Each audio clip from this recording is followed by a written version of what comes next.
তো বন্ধুরা, তোমাদের জন্য আরেকটা নতুন গল্প নিয়ে চলে এসেছি। তো এটা ভূত কাহিনী, শ্মশানের দরজা, এমন একটা শ্মশানের কাহিনী মতো, মানে ভূতের কাহিনী এক প্রকার। তো মনোযোগ দিয়ে শুনুন সবাই। গৌরীপুর মোড়ে বাস থেকে নেমে ভীষণ অবাক আর হতভম্ব হয়ে পড়লাম।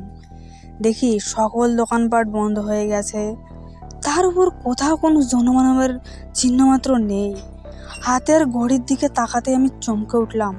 রাত প্রায় 11:30 বাজে। ট্রেন মিস, তার উপর ঠেলাঠেলি গুতোগুতি এড়ানোর জন্য দুটো বাস ছেড়ে দিয়েছি ঠিকই, তবে এতটা যে রাত হয়ে যাবে তা ভাবতেই পারিনি। হয়তো অতটা অবাক হতে হতো না যদি দীর্ঘ এ পথটা বাসের মধ্যে আরামে ঘুমিয়ে ঘুমিয়ে না কাটাতাম। তা যাই হোক, গৌরীপুর মোড় থেকে মিনিট 30 সাইকেল জার্নি করলেই 3-4টে ছোট গ্রাম ও একটা বিরাট নির্জন ফাঁকা মাঠ পেরিয়ে আমার গায়ের দেখা মেলে।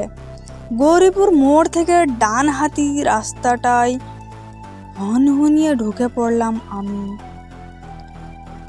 ইট বিছানো এই পথটাই সীতাগঞ্জের সামনে দুটি শাখায় ভাগ হয়ে গেছে, আর তারই একটা ছুটে গেছে আমার গায়ের দিকে। ডান হাতি রাস্তাটা ধরে কিছুটা হাঁটার পর বাঁ পাশে এক ছোট্ট বাড়ির বন্ধ দরজার সামনে দাঁড়িয়ে পড়লাম।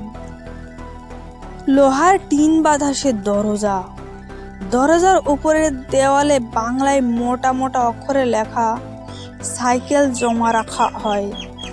এটা বুড়ো পরেশ সেনের বাড়ি। যারা কাজকর্ম, লেখাপড়া ইত্যাদির তাগিদে গা ছেড়ে শহরের দিকে যায়, তারা প্রায় সকলেই এখানে তাদের সাইকেল আর মোটর সাইকেলগুলো জমা রেখে যায়। ভাড়া খুবই কম, সাইকেল প্রতি 5 টাকা আর মোটর সাইকেল 10 টাকা। তো বন্ধুরা, পরবর্তীটুকু মনোযোগ দিয়ে শুনতে থাকুন। আর এটা হলো প্রথম পার্ট, আর পরবর্তী পার্ট দেখতে চ্যানেলটাকে সাবস্ক্রাইব করে রাখতে পারেন। বাড়ির টিনের দরজায় কয়েকবার সজোরে আঙুলের টোকা দিলাম, কিন্তু কোনো সাড়া মিলল না। শীতের ঠান্ডা হাওয়া দাঁতে দাঁতে কাঁপুনি ধরাচ্ছিল। মাথার মাফলারটা তাই আরো শক্ত কায়দা করে বেঁধে নিলাম।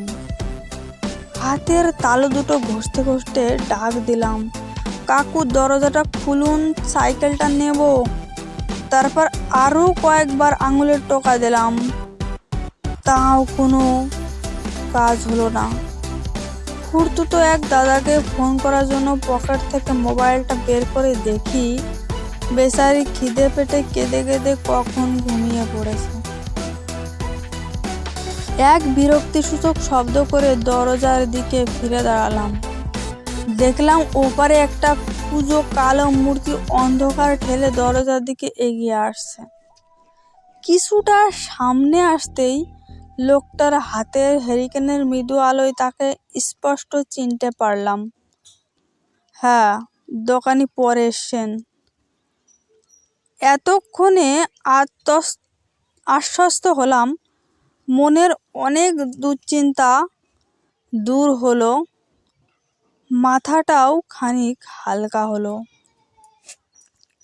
বুড়ো পরেশ সেন হ্যারিকেনটা উঁচিয়ে ধরে আমার মুখখানা ভালো করে কয়েকবার দেখে নিয়ে কাঁপা কাঁপা গলায় বলে উঠল, ও তুমি?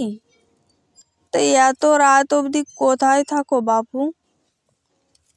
আমি তেমন কিছু না বলে শুধু একটু হ্যাঁ হু দিয়ে তার পিছু পিছু ঘরে এসে ঢুকলাম।